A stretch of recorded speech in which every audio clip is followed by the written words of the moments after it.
जितने भी ये क्वेश्चन आज हम कर रहे हैं दे आर इम्पोर्टेंट क्वेश्चंस, ठीक है। और इन्हें जरूर निकालना है।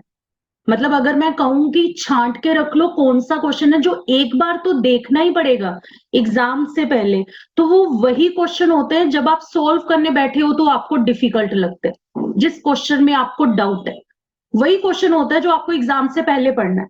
तो ये अपने लिए स्टार मार्क लगा लिया करो बुक पे कि ये क्वेश्चन मुझे डिफिकल्ट लगा था, मैं सिर्फ यही सोल्व कर लूंगा, कि बाकी मुझे इजी लगे थे आई कैन डू दैट।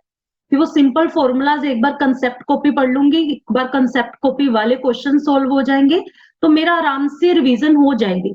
फिर बचते हैं वो वाले क्वेश्चन जो एक्चुअल में डिफिकल्ट थे और आपने एग्जाम से एक दिन पहले सोल्व करने हैं। तो ये जिन भी बच्चों के ये डाउट्स थे उन्होंने तो इसको स्टार मार्क कर ही लेना है कि आपका डाउट है, दैट मीन्स आपके लिए डिफिकल्ट क्वेश्चन ये आपने करना है एग्जाम से पहले, ठीक है। क्वेश्चन नंबर 14 को तो सब लोग ही मार्क कर लो, ठीक है। इंपॉर्टेंट है, यूनिक क्वेश्चन है और आया भी है एग्जाम में, ठीक है। इस क्वेश्चन में अगर हम देखें बच्चे, एडिशनल क्वेश्चन का क्वेश्चन नंबर 14 है। इसमें कहा गया if the ratio between last page index and past page index is 28 27। तो देख के ये पता चल रहा है एल ओवर पी दिया है 28 27, ठीक है। The missing figures in the following table P. अब अच्छा रहेगा अगर मिसिंग फिगर क्या दे, कोई एक ही मिसिंग फिगर हो, ठीक है। ज्यादा होगी तो फिर फंसेंगे कि अच्छा ये तो ज्यादा मिसिंग फिगर हो गई, ठीक है। यहां पे ना ये जो इंस्टीट्यूट का ये आंसर है ये 1 और 1 है। पहली चीज तो ये समझो, ठीक है। ये मिस प्रिंटिंग है आपकी बुक में, ये क्या है, एक तरह की मिस प्रिंटिंग है आपकी बुक में, इसको 1 नहीं लेना। अदरवाइज उसे कहीं ना कहीं मेंशन करना चाहिए था कि अज्यूम एल एस 1 रुपीज, ठीक है। इसको 1 नहीं लेना है। पहले तो ये बात सुनी कि प्राइस बेस ईयर का दिया उन्होंने 1 और 1, क्वांटिटी दिया 10 एंड 5, उधर प्राइस करंट ईयर का दिया 2 और पी क्वांटिटी दिया है 5 और 2, ठीक है। अभी फिशर का बोल तो रहे हो बच्चे, अब बेस्ट यही रहता है कि जो भी आपको रेशो दी है ना आप उसी को लिखो। अगर मैं एल की बात करूं लास्ट पेज तो लास्ट ईयर, ठीक है। तो क्वांटिटी कौन सी आएगी, लास्ट ईयर की। वही अगर नीचे बात करें पास्ट टेस में, तो पास्ट टेस में क्या आता है, प्रेजेंट ईयर, तो क्वांटिटी प्रेजेंट ईयर की, ठीक है। और कितनी दी है ये रेशियो 28 ओवर 27। अब इसे 1 बाय 1 सोल्व कर लो। चलो पहले लास्ट पेज की बात करते हैं। P1 P0 Q0 Q1, ठीक है। न्यूमरेटर में क्या होता है बच्चे, P1 Q0, मतलब 2 को 10 से मल्टीप्लाई करेंगे, P को 5 से मल्टीप्लाई करेंगे। तो लास्ट पेज के केस में ऊपर आ जाएगा 2 इंटू 10 प्लस 5 इंटू पी, नीचे क्या आएगा P0 Q0, मतलब इन दोनों को आपस में मल्टीप्लाई करना है। तो 10 प्लस 5, वैसे ही देख के पता लग रहा है ये क्या आ जाएगा नीचे 50। तो ये बन गया 20 प्लस 5p डिवाइड बाय 50, ठीक है। जो p है उसे वैसे का वैसे रहने दो, ऐसे ही पास्ट टेस का करते हैं। पास्ट टेस में क्या आता है, पास्ट टेस में हमें लेना होता है ऊपर P1 Q1, P1 Q1 2 into 5 10, 2 into x 2x, ठीक है। तो ऊपर क्या आ जाएगा 2 इंटू 5 और 2 इंटू एक्स। नीचे क्या आएगा, नीचे क्या आएगा बच्चे, एवरीवन नीचे क्या आएगा, P0 Q1, ठीक है। P0 Q1 आएगा, ठीक है। तो ये कितना आएगा 1 इंटू 5 एंड 1 इंटू 2, तो ये आ जाएगा 1 इंटू 5 मतलब 5 एंड 1 इंटू 2 2, ये बन गया 10 plus 2p, sorry p divide by 7। अब इसको हम रेशियोज की तरह पुट कर देंगे, अपनी रेशियोज में पुट कर देंगे। रेशियोज के अकॉर्डिंग क्या था, 20 plus 5x divide by 15 into 100, नीचे 10 plus 2x divide by 7 into 100, किसके इक्वल टू रेशियो दिया है 28 बाय 27 के। ये 100 से 100 कट जाएगा, ठीक है। इसे मैं क्या लिख सकती हूँ 20 plus 5x divide by 10 plus 2x multiply by 7 over 50।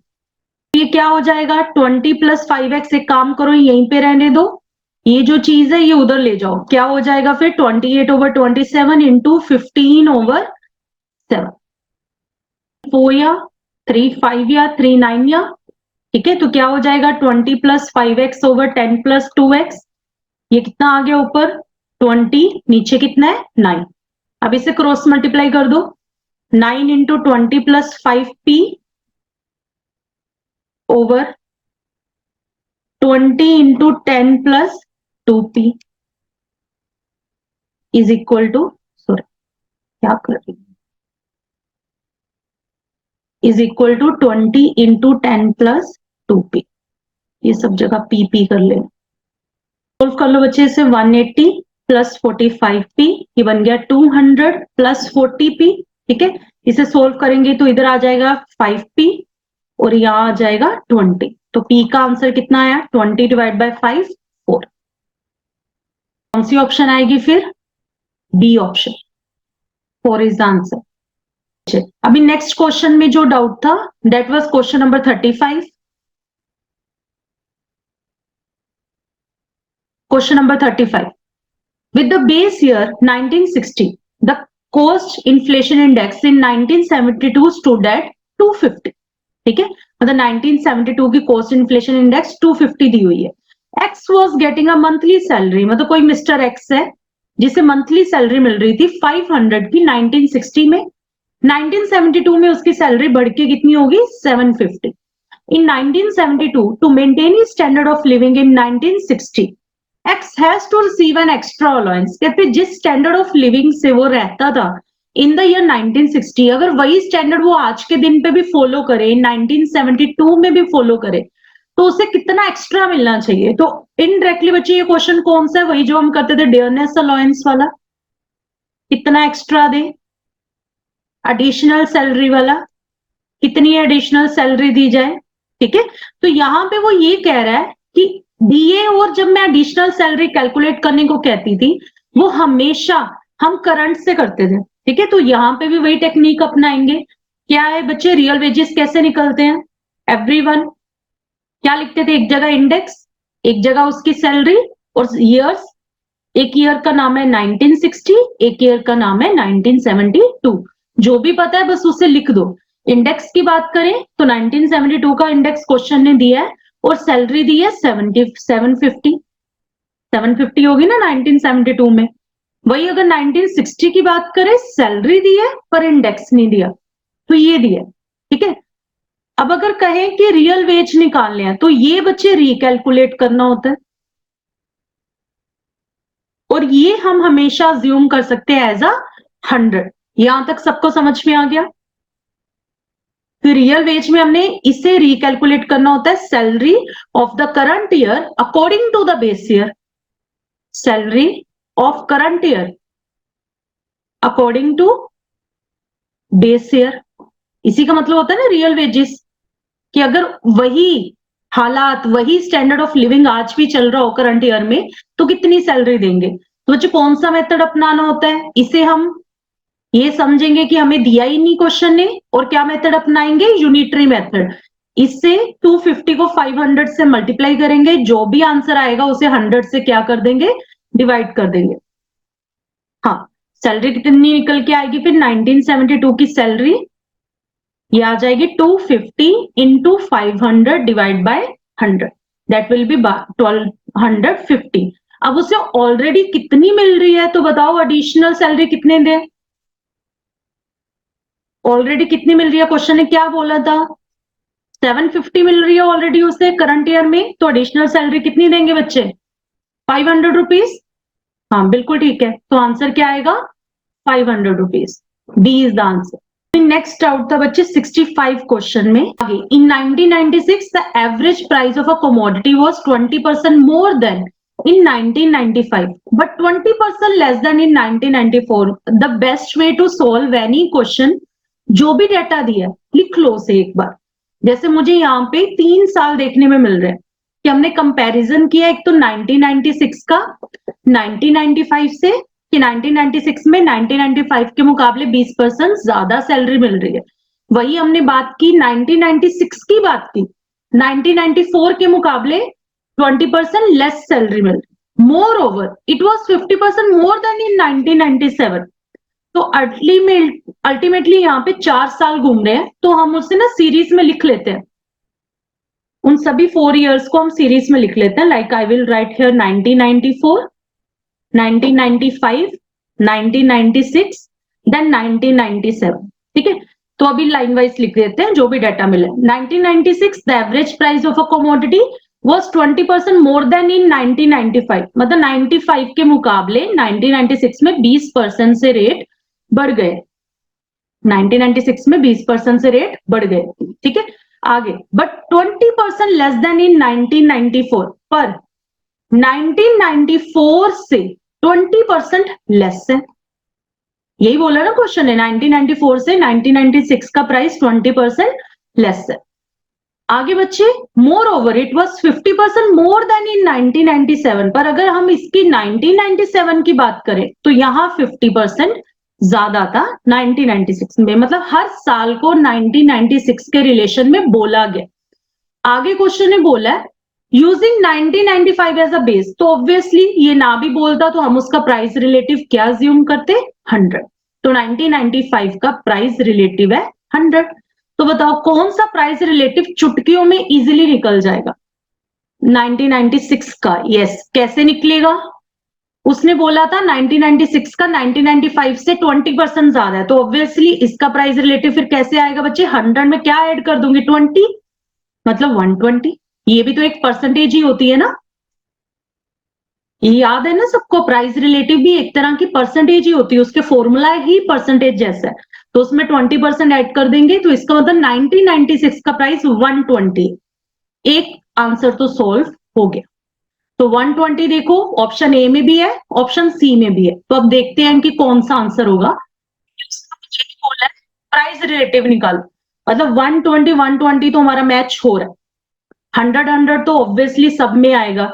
अब आते हैं 94 पे, ठीक है, क्योंकि इसे निकालने का कोई फायदा नहीं, ये दोनों में सेम है, फर्क किसमें है, इसमें है, तो ऑब्वियसली हम इसे निकाल देते हैं। ठीक है, या फिर जिसकी मदद से जो निकलेगा उसे निकाल देंगे, इजी वे होता है टाइम को सेव करने का। फिर भी मैं दोनों सोल्व करा के बता दूंगी। जैसे अभी बात करते हैं 1994, बताओ बच्चे 1994 के बारे में क्वेश्चन ने क्या बोला, 1994 का प्राइस है जो वो 1996 के प्राइस से 20% कम है,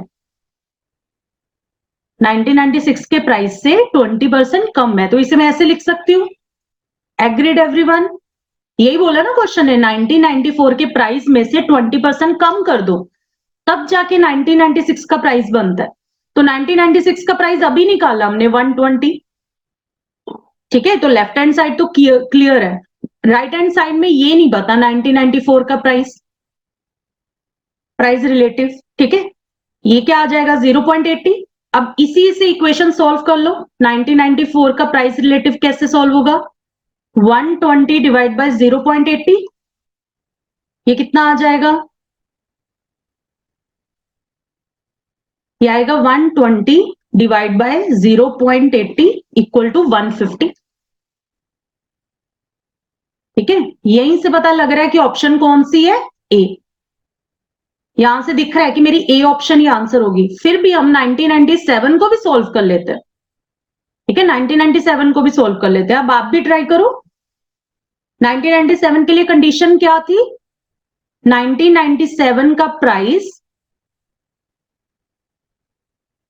1 प्लस 50% ज्यादा था 1996 प्राइस से। जैसे बोला गया था 94 का प्राइस कम है, ऐसे ही 1997 का प्राइस बोला गया था ज्यादा है। तो ये 1997 का प्राइस 1.50, 1996 का प्राइस कितना है बच्चे, 120।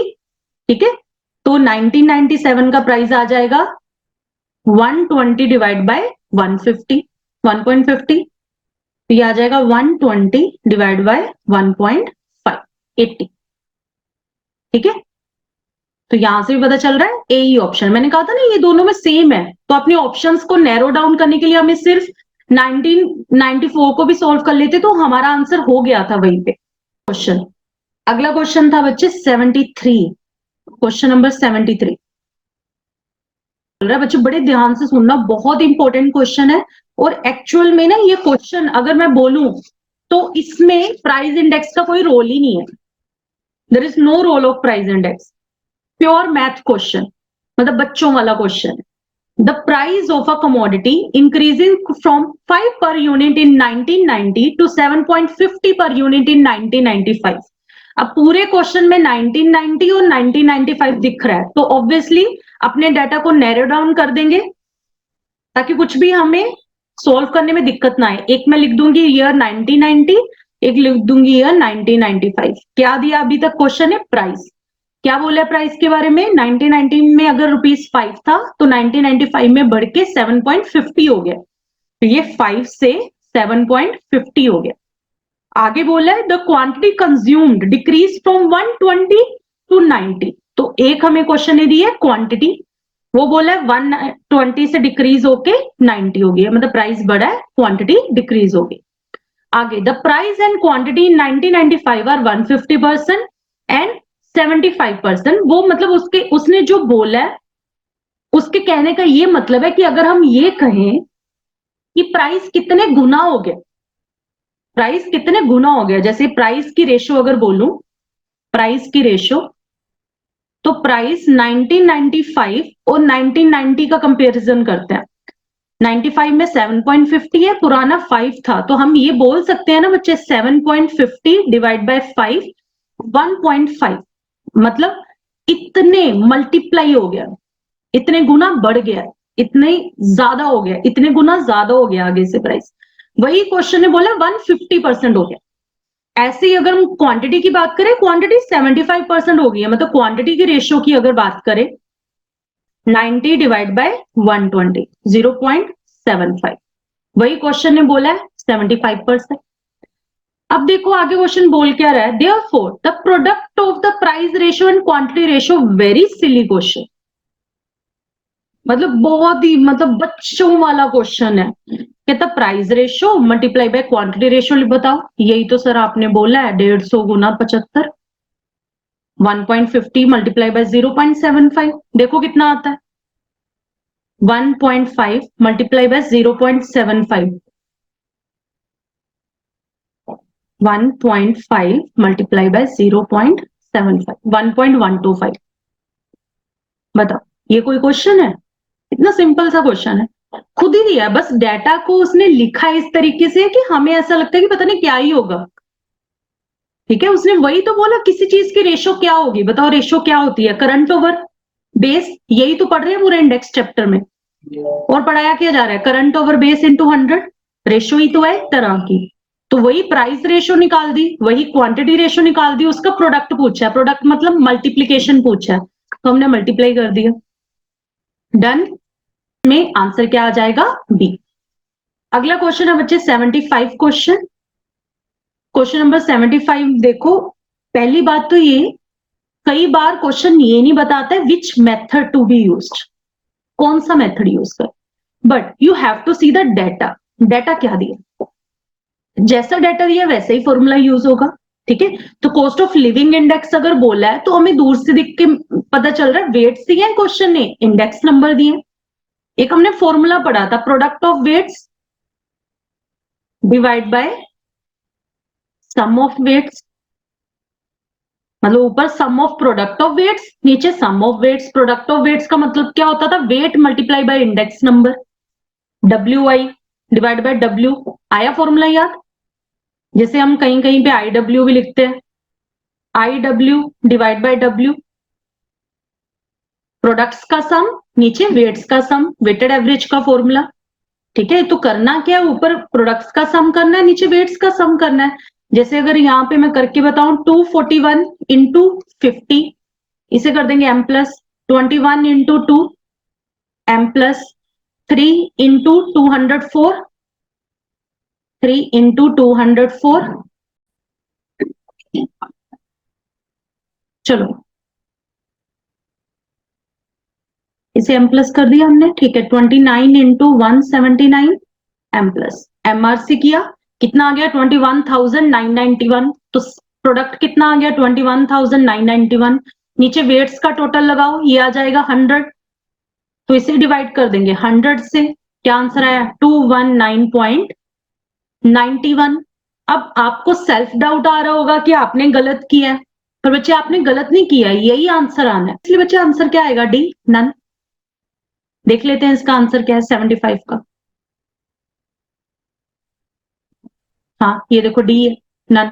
बच्चे नेक्स्ट क्वेश्चन है 78 question. 78 question, very interesting question. ठीक है, थोड़ा सा मतलब देखने में मैं कह सकती हूँ कि कुछ लोगों को डेटा समझ नहीं आया होगा। अगर सॉल्यूशन बोलूं बच्चे, वेरी सिंपल सॉल्यूशन। क्वेश्चन देखते हैं, the average price of certain commodity in 1980 was 60। Average price of the same commodity, जैसे अगर चलो मैं एग्जांपल के लिए बोल देती हूँ, फ्रूट्स की बात कर लेते हैं। फ्रूट्स का प्राइस 1980 में था 60 रुपीज, वही प्राइस 1982 में आके कितना हो गया? 120 हो गया, बढ़ गया। ठीक है, so the increase in 1982 on the base of 1980 was 100%। कहते हैं 100% से इंक्रीज हो गया। The decrease in 1980 with 1982 as a base using 1982, comment upon the above statement. अब बताओ क्वेश्चन ने कंफ्यूजन कहां पे डाली? That is the misprinting. ठीक है, that is a misprinting. कहां मिस प्रिंटिंग है? 1980 वाज 100%, पहले तो ये मिस प्रिंटिंग है। ठीक है, the decrease in 1980 with 1982 as the base is, ये लिखने की जरूरत नहीं थी। ठीक है, बस इतने से ही क्वेश्चन समझ में आ जाएगा। उन्होंने कहा कि हमें ये बता दो कि हम ना सीधा सोच रहे थे, हम फॉर्मूला फॉलो कर रहे थे अपना P1 ओवर P0 वाला, मतलब 1982 डिवाइड बाय 1980 इंटू 100। ठीक है, हम ये फॉर्मूला यूज कर रहे थे। कहते अगर यही फॉर्मूला हम उल्टा कर दे कि हम 1982 को बेस बना दे, मतलब 1982 फिर P0 बन जाएगा और 1980 मेरा P1 बन जाएगा। मतलब वो कह रहे हैं कि हमें उल्टा निकाल के बता दो, मतलब ऊपर P0 नीचे P1, उल्टा करके निकाल दो। तो उल्टे में बच्चे 1980 का प्राइस क्या है? 60। 1982 का प्राइस क्या है? 120। मल्टीप्लाई बाय 100 करो, बताओ कितना आ रहा है? 50%। 50% आ रहा है ना। अब करंट का कम है तो ऑब्वियसली डिक्रीज हुआ, डिक्रीज बाय 50%। मतलब हम निकालते हैं P01, वो हमें P10 निकालने को कह रहे हैं। क्वेश्चन इज अबाउट P10, तो हमने उल्ट निकाल दिया। क्वेश्चन में मिस प्रिंटिंग है, और क्वेश्चन बोल यही रहा है कि 1982 को बेस बना के बता दो कितना डिक्रीज हुआ है। हमने वो निकाल दिया जी, 50% डिक्रीज हुआ। चलते हैं, नेक्स्ट डाउट था क्वेश्चन नंबर 85 में, दैट इज सेम। ठीक है, एक मिनट, 84, सॉरी 85 नहीं 84, मैंने कहा ये तो बड़ा ही सिंपल है 85 वाला। अभी आपको याद होगा बच्चे, मैंने एक क्वेश्चन करवाया आपको जिसमें 1996, 94 और ये 97 का डेटा था। ये सेम क्वेश्चन है, सेम सेम क्वेश्चन है, बस इसमें ईयर का नाम अलग लिया गया। तो this is your homework, same question है। ठीक है, सेम चीज है, तो ऑब्वियसली आपको आंसर भी दिख गया होगा कि हमारा 94 का आंसर आया था 150। ठीक है, 97 का आंसर आया था 80, तो बी आंसर होगा। ये आया था ना 94 का आंसर कितना आया था, यहाँ पे 94 का मतलब है 74, उसने 1994 को 74 बोला है, 1997 को 1967 बोला है। ठीक है, तो उसी हिसाब से 150 और 80 आंसर हो जाएगा। सेम क्वेश्चन, एक बार सोल्व कर लेना, अगर फिर भी डाउट होगा तो पूछ लेना। अब आते हैं क्वेश्चन नंबर 87 पे। बच्चे प्राइस रिलेटिव यूज करके चेन इंडेक्स कैलकुलेट करना सिखाया था। चेन इंडेक्स का बच्चे फॉर्मूला क्या होता है? Question number 87। सबसे पहले बात करते हैं पहले साल की 1992। तो ऑब्वियसली वो हमने भी ये चीज कही थी कि चेन इंडेक्स में जो बेस ईयर होता है वो तो 100 ही रहता है। तो हम देख लेते क्वेश्चन ने बेस ईयर किसे कहा है, 1992 को ही कहा है, तो उसका चेन इंडेक्स भी क्या आ जाएगा? 100 ही आ जाएगा 1992 का। 1992 हमारा बेस ईयर है, तो 1992 का चेन इंडेक्स भी कितना आएगा? 100 ही आएगा। अब बात करते हैं अगले साल की, नेक्स्ट ईयर है 1993। फॉर्मूला क्या है बच्चे? फॉर्मूला क्या कहता है कि करंट ईयर का इंडेक्स ले लो, मल्टीप्लाई कर दो link relative of previous year से और डिवाइड कर दो 100 से। मल्टीप्लाई कर दो link relative of previous year और डिवाइड कर दो 100 से। This is the formula for chain index. तो अगर करंट ईयर के इंडेक्स की बात करूं तो बच्चे करंट ईयर का इंडेक्स क्या दिया क्वेश्चन ने 103, क्या दिया 103। पिछले साल का लिंक रिलेटिव, अगर क्वेश्चन ने प्राइजेस दिए होते तो कैलकुलेशन चेंज हो जानी थी। क्वेश्चन ने प्राइजेस नहीं दिए तो हम अज्यूम कर रहे हैं यही लिंक रिलेटिव है, ठीक है। तो यहां पे लिंक रिलेटिव कितना आएगा 100। करंट ईयर का इंडेक्स पिछले साल का लिंक रिलेटिव डिवाइड बाय 100 क्या आएगा 103। ये भी मैं वैसे ही लिख सकती थी क्योंकि मैंने आपको बताया था कि अगले साल में भी कोई चेंज नहीं आता है, थर्ड ईयर से चेंज होना स्टार्ट होता है। तो 100 और 103, ठीक है। तो ये 103 103 वाली दो ऑप्शन ही हमारी ऑप्शन हो सकती है। अब आते हैं थर्ड पे, थर्ड का जो आंसर होगा ना उसी से मेरा आंसर सोल्व हो जाएगा। अब चलते 1995। अब सोल्व करके बताओ बच्चे, करंट ईयर का इंडेक्स क्या दिया क्वेश्चन ने 105। अब बताओ पिछले साल का लिंक रिलेटिव कितना कैलकुलेट हुआ 103 डिवाइड बाय 100। तो ये कितना आ जाएगा 105 multiply by 103 divide by 100। This is 108.50। कितना आ गया 108.50। तो ये लग रहा है यही ऑप्शन होगी, ठीक है। फिर भी मैं अगले भी कैलकुलेट करा देती हूँ क्योंकि इसमें मिस प्रिंटिंग है, ये मुझे लग रहा है इसमें मिस प्रिंटिंग है। अब आते हैं 1996 में, आप भी कैलकुलेट करो। चलो 1 मिनट दे रही हूं, जल्दी से कैलकुलेट करो। करंट ईयर का क्या है प्राइस 112। एग्जैक्ट पिछले साल का लिंक रिलेटिव कितना है 108.15 divide by 100। 108.15 into 112 divide by 100 कितना आ गया 121.30, ठीक है 121.13। आगे 1997 का ये कितना आएगा बताओ। करंट ईयर क्या है 108 मल्टीप्लाई बाय 121.13 डिवाइड बाय 100। ये आ जाएगा इंटू 108 डिवाइड बाय 100 130.82, ठीक है। हो गए सारे कैलकुलेट, सारी ऑप्शन मैच हो रही है, ठीक है। यही आंसर डी, डी आंसर आएगा। देख लेते हैं एक बार, आंसर भी मैच कर लेते हैं। हाँ D answer. Now next question is question number 91। When the cost of tobacco was increased by 50%, मतलब टोबैको की कॉस्ट कितने से बढ़ गई है, डाटा लिख लेते हैं। क्वेश्चन नंबर 91, टोबैको कॉस्ट 0.5%, 0.5 से मतलब 50%, 0.5 से इंक्रीज होगी, मतलब जो भी टोबैको की कॉस्ट थी उससे 0.5% बढ़ गई है, 50% बढ़ गई है। अ सर्टेन हार्डन स्मोकर, मतलब कोई एक इंसान है बहुत ज्यादा स्मोक करता है, who maintained his formal scale of consumption, वो उतनी ही पीता है जितनी वो पहले पीता है, मतलब सेम क्वांटिटी में चेंज नहीं आया।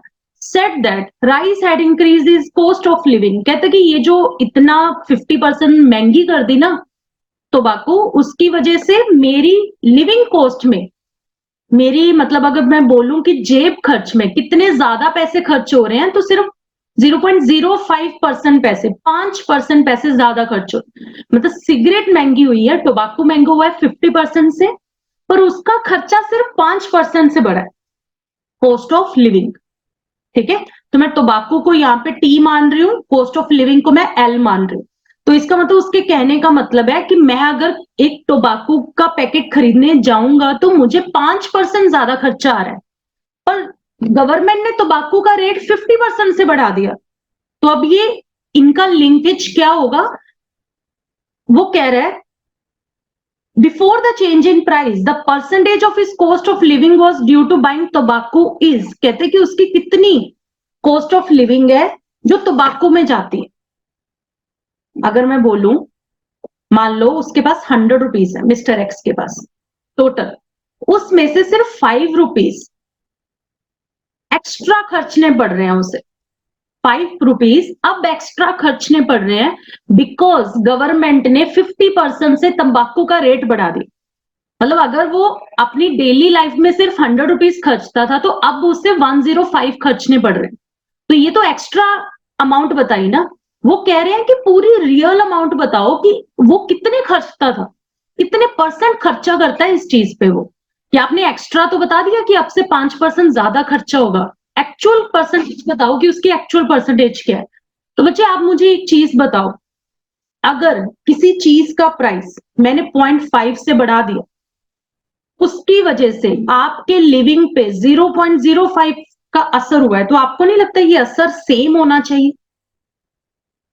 उसका जितना दाम बढ़ा है आपकी लाइफ पे भी तो उतना असर होना चाहिए जितना उसका दाम बढ़ा है। आपकी लाइफ पे भी तो उतना ही असर होना चाहिए। यहां से हमें एक रेशो मिल जाएगी कि उसकी रेशो क्या है, T/L मिल जाएगा मुझे। तो T/L अगर यहां से निकालूं बच्चे वो आ जाएगा 0.05 डिवाइड बाय 0.5।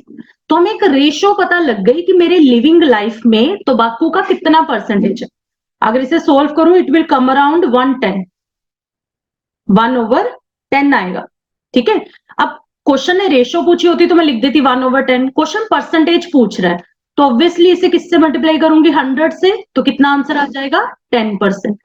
कि वो अपनी लिविंग के मतलब 100 रुपीज में से 10 रुपीज वो तंबाकू पे खर्चा करता था, जिसपे अब उसे 15 रुपीज खर्चने पड़ेंगे। अब उसके रेट क्या हो गया, 5% और बढ़ गया। ये हमें क्या मिला, रियल वाला रेट 10%। तो क्या आंसर आएगा बच्चे, कितना इंक्रीज आया, 10% का इंक्रीज आया। सी 10% विल बी द आंसर। आगे बच्चे क्वेश्चन नंबर 92, एग्जैक्ट अगला क्वेश्चन ही डाउट था और ये काफी लोगों का कॉमन डाउट है। If the price index for the year से 1960, कहते हैं 1960 का प्राइस इंडेक्स 110.3 है, पर price index for the year 1950 मतलब 10 साल पीछे चले जाएं तो it is 98.4। Then the purchasing power of money will be the purchasing power of money. मतलब क्या है परचेजिंग पावर ऑफ मनी का, ये चैप्टर पढ़ा क्या रहे हैं, क्या पढ़ाया मैंने आपको फर्स्ट डे से लेकर लास्ट डे तक, इस चैप्टर में क्या पढ़ाया? यही बोला ना हर बार, प्राइस इंडेक्स क्या होता है, एक तरह की इन्फ्लेशन का कैलकुलेशन। इन्फ्लेशन का मतलब क्या होता है, कौन सी चीज कितनी महंगी हो गई है, कौन सी चीज अब आपकी कितनी परचेजिंग पावर में आ रही, कौन सी चीज को आप कितना खरीद पाओगे, आपके पास उस चीज को परचेज करने की कितनी पावर बच गई। अगर उल्टा बोलूं तो 10 रुपए से पहले 2 टॉफीज आती थी, अब इसी 10 रुपए में एक टॉफी आती है, तो बच्चे परचेजिंग पावर कम हो गई ना 10 रुपीज की। 10 रुपीज की परचेजिंग पावर कम हो गई है ना। तो यही चीज तो हम कैलकुलेट करते हैं इंडेक्स नंबर में। तो अल्टीमेटली क्वेश्चन क्या कैलकुलेट करने को बोल रहा है, इंडेक्स नंबर कैलकुलेट करने को बोल रहा है। निकालो इंडेक्स नंबर, बताओ कितना आंसर आएगा। क्या होगा, P1/P0 इंटू 100। P1 कितना दिया है, पहला प्राइस इंडेक्स कितना है 110.3। ठीक है, फिर आ जाएगा 98.4 मल्टीप्लाई बाय 100, ये कितना आ जाएगा 1.12। इजी है। आप चलें अगले क्वेश्चन पे। चलो अभी नेक्स्ट क्वेश्चन है बच्चे 94। Question number 94 is all about a simple math. इसमें भी कुछ हाईफाई नहीं है, मतलब सिंपल आपका मैथ का क्वेश्चन है। Consumer price index for April 1985 was 125। मतलब 1985 का प्राइस इंडेक्स था 125। किसका, कंज्यूमर का। मतलब क्या खरीदता है वो अलग मैटर है, सबको मिला के प्राइस इंडेक्स 125 है, मतलब एक तरह का collective price index. The food price index was 120। इस 125 में से फूड का 120 है और बाकी बची हुई अदर आइटम्स का 135 है। मतलब अगर उसी साल में फूड की बात करें, खाने पीने की बात करें तो उसका 120 है। उसी साल में बाकी आइटम्स की बात करें, जैसे रेंट दे रहे हैं घर का या कोई और अपना मतलब इलेक्ट्रिसिटी का खर्चा, कोई यूटिलिटीज का खर्चा हो रहा है, अदर आइटम्स का इंडेक्स नंबर है 135। तो वो परसेंटेज पूछ रहा है कि फूड की कितनी परसेंटेज है। कि अगर कोई इंसान फूड की अब वेट लिख दे, कितना कंज्यूम हो रहा है, क्वांटिटी लिख दे, तो कितनी क्वांटिटी है। तो ऑब्वियसली बच्चे अगर वो फूड पूछ रहा है तो मैं फूड की क्वांटिटी को अज्यूम कर लेती हूँ एक्स, यही अज्यूम करूंगी ना फूड की क्वांटिटी को एक्स। तो वही फिर इसकी क्वांटिटी क्या हो जाएगी बताओ, अदर्स की क्वांटिटी क्या हो जाएगी, एनी वन। वेट्स का टोटल हमेशा कितना होता है, 100 होता है। वेट्स का टोटल हम हमेशा 100% लेते हैं। तो अगर एक चीज एक्स है तो दूसरी क्या हो जाएगी, 100 माइनस एक्स। ठीक है, तो ये क्वेश्चन मैं लिख के सोल्व करा देती हूँ। Question number 94, assume percentage of, मतलब कितना खर्चा वो फूड पे करता है, परसेंटेज गिवन टू फूड, मान लो उसने एक्स अमाउंट का खर्चा कर, therefore percentage given to other items क्या आएगा, ऑब्वियसली उसे क्या लिख दूंगी, 100 माइनस एक्स। तो बच्चे WI का फॉर्मूला क्या होता है बताओ, कैसे निकलता है price index, sigma IW divide by sigma W। ठीक है, सिग्मा W तो ऑब्वियसली सोचने की भी जरूरत नहीं है, 100 आ जाएगा, वेट्स का टोटल 100 ही होगा। IW की अगर बात करूं तो इट विल बी, जैसे कि यहाँ पे क्वेश्चन में वेट एक तो दिया 120 फूड का और आइटम्स का दिया 135, तो 120 into X, 135 into 100 minus X. Weights के साथ इंडेक्स को मल्टीप्लाई कर दिया, WI आ गया, और पूरा टोटल का आंसर कितना दिया क्वेश्चन ने, टोटल का आंसर दिया 125। ये देखो एक बार इक्वेशन को चेक करो और बताओ समझ में आ गई, 25 ये 100 इधर मैं मल्टीप्लाई कर रही हूँ, ये बन गया 120x, 135 को मल्टीप्लाई कर रही हूँ तो ये बन जाएगा 13,500 और 135 माइनस में। ठीक है, फिर ये बन जाएगा 12,500, उसमें से 13,500 में इधर माइनस कर दूंगी, बाकी 120x माइनस 135x इधर ही रहने दिया, ये बन गया -1000, ये बन गया -15x। ठीक है, तो x कितना आ गया, 1000 डिवाइड बाय 15, ये बन जाएगा 1000 डिवाइड बाय 15, 66.67%। मतलब फूड पे वो इतना खर्चा करता है और 33.33% खर्चा वो करता है अदर आइटम्स। ठीक है, तो यहाँ पे क्या आंसर आ जाएगा, ए, 66.67% खर्चा कर रहा है वो। तो 95th क्वेश्चन देखते हैं। 95 क्वेश्चन है, the total value of retail import in India in 1960 was 71.5 million per month. कहते 71.5 मिलियन की वैल्यू है। अब मैं क्वेश्चन में ना इंपॉर्टेंट वर्ड्स को हाईलाइट करा रही हूं, if you have your book highlight करो। यहां पे उसने वर्ड यूज किया बच्चे वैल्यू। आपको एक इंडेक्स पढ़ाया था मैंने, वैल्यू इंडेक्स, याद है सबको। वैल्यू इंडेक्स कैसे कैलकुलेट होता है, क्वांटिटी मल्टीप्लाई बाय प्राइस, ऐसे कैलकुलेट होता है ना, यही फॉर्मूला होता है वैल्यू इंडेक्स का। तो क्वेश्चन यहाँ पे वैल्यू इंडेक्स दिया, आपको कितना दिया value index, 71.5 million. The corresponding total 1967 was 87.6 million per month. यही वैल्यू टोटल अगर 1967 की बात करें तो वो 87.6 है।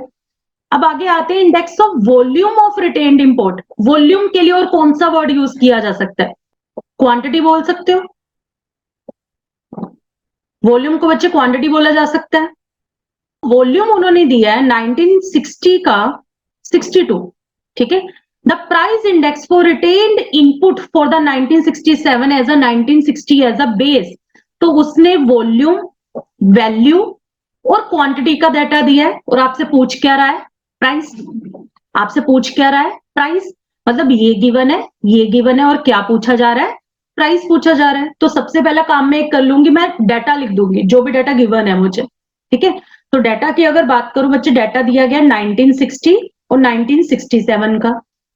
ठीक है, वॉल्यूम की बात करें, वॉल्यूम मतलब क्वांटिटी, और साथ में वैल्यू दी है। ठीक है, तो वैल्यू इंडेक्स की अगर बात करें तो वैल्यू इंडेक्स 1960 का 71.5 और 1967 का 87.6, यहां पे 71.5। वही अगर वॉल्यूम की बात करें, वॉल्यूम में उसने बोला है 62 1967 का, और कंपैरेटिवली बेस का कितना है 100, मतलब बेस का 100 और इसका कितना है 62। प्राइस इंडेक्स की अगर बात करें तो उसने हमें ये कैलकुलेट करने को बोला। कैसे कैलकुलेट करने को बोले? उसने बोला कि 1967 आर 1960 एज अ बेस, मतलब 1967 डिवाइड बाय 1960 इंटू 100 निकालने को बोला कि 1960 बेस हो जाए और 1967 का कैलकुलेट कर दो, यही बोले ना बच्चे। तो जो भी बेस होता है मैं उसे क्या एज्यूम कर सकती हूँ? 100। तो अल्टीमेटली निकालना क्या है? यही निकालना है। अल्टीमेटली निकालना क्या है बच्चे? यही निकालना है ना। अब वैल्यू के बारे में अगर मैं कहूं, मैंने आपको ये फॉर्मूला सिखाया है कि वैल्यू का मतलब होता है प्राइस इनटू क्वांटिटी। क्वांटिटी की बात करें तो करंट ईयर की है 62। प्राइस की बात करें मैम, प्राइस ही तो निकालना है, ठीक है। अब वैल्यू उसने हमें वैल्यू दी है बच्चे, total value, not index. Value दी है, इंडेक्स नहीं दिया। तो वैल्यू का भी इंडेक्स लिखना पड़ेगा। अगर ये भी इंडेक्स है, ये भी इंडेक्स है, तो ये भी तो इंडेक्स होना चाहिए। तो इसका इंडेक्स कैसे कैलकुलेट करोगे? V1 over V0 into 100। V1 बताओ कितना दिया क्वेश्चन? 87.6। V0 कितना दिया क्वेश्चन है? 71.5 multiply by 100 equal to P into 62। Now we just have to solve this. P इधर छोड़ दो, इंटू 100 इंटू 1 ओवर 62 करो सॉल्व इसे।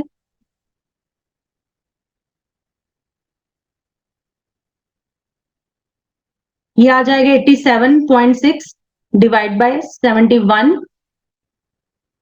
71.5 multiply by 100 divide by 62।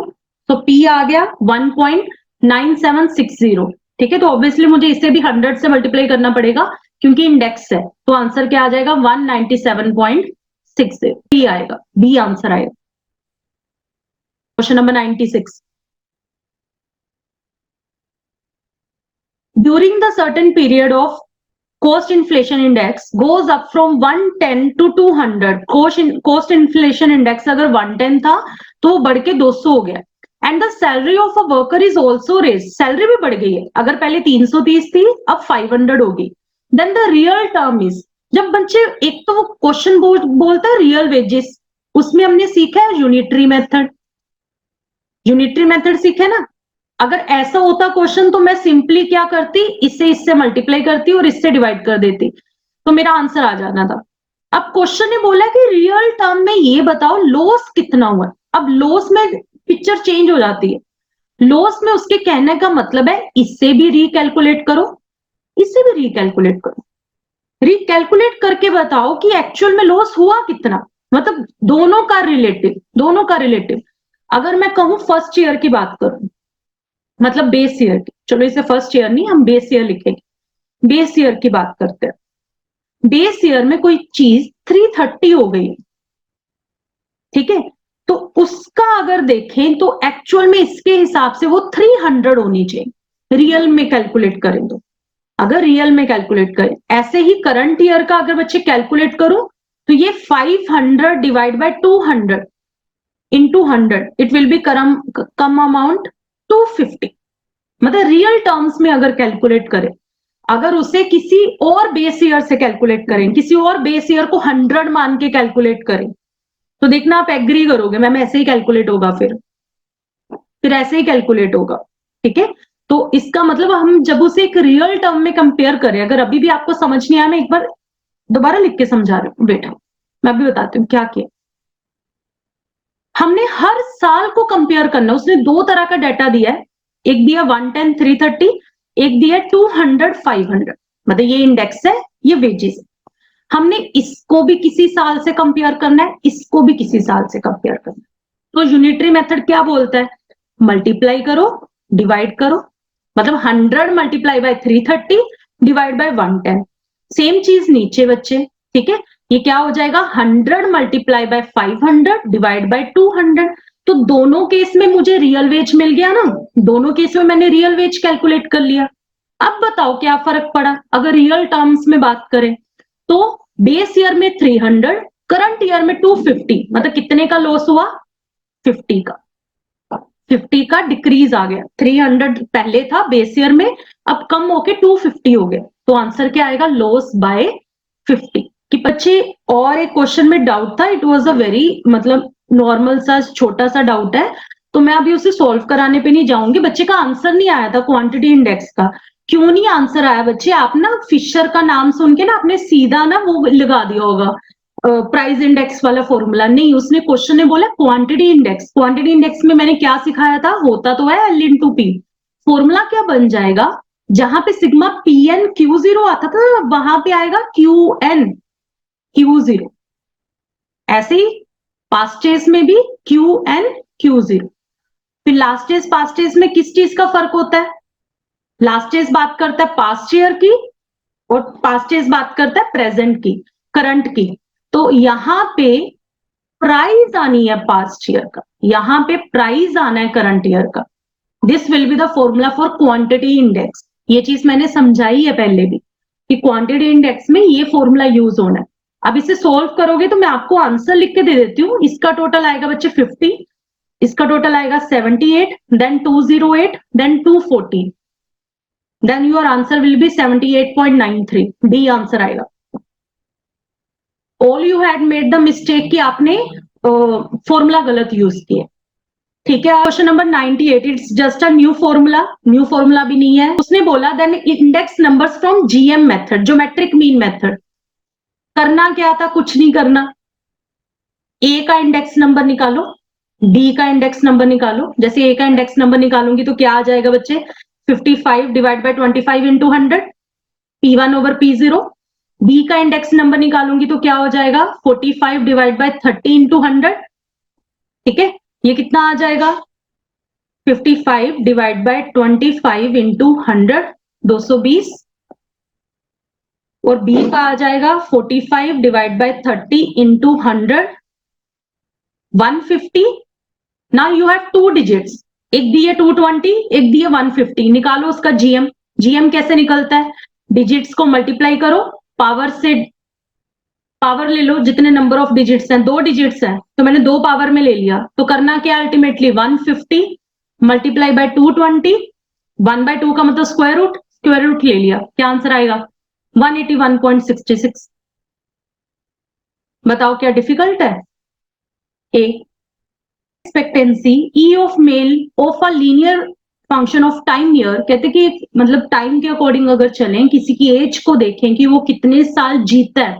It is given that in 1980 the life expectancy was 70 year. कि अगर 1980s में कोई जीता था तो कम से कम 70 ईयर्स तक सरवाइव करता था। मतलब उस टाइम पे किसी इंसान की उम्र, किसी इंसान को अगर देखेंगे कितने साल जिएगा, 70 ईयर्स जीता था।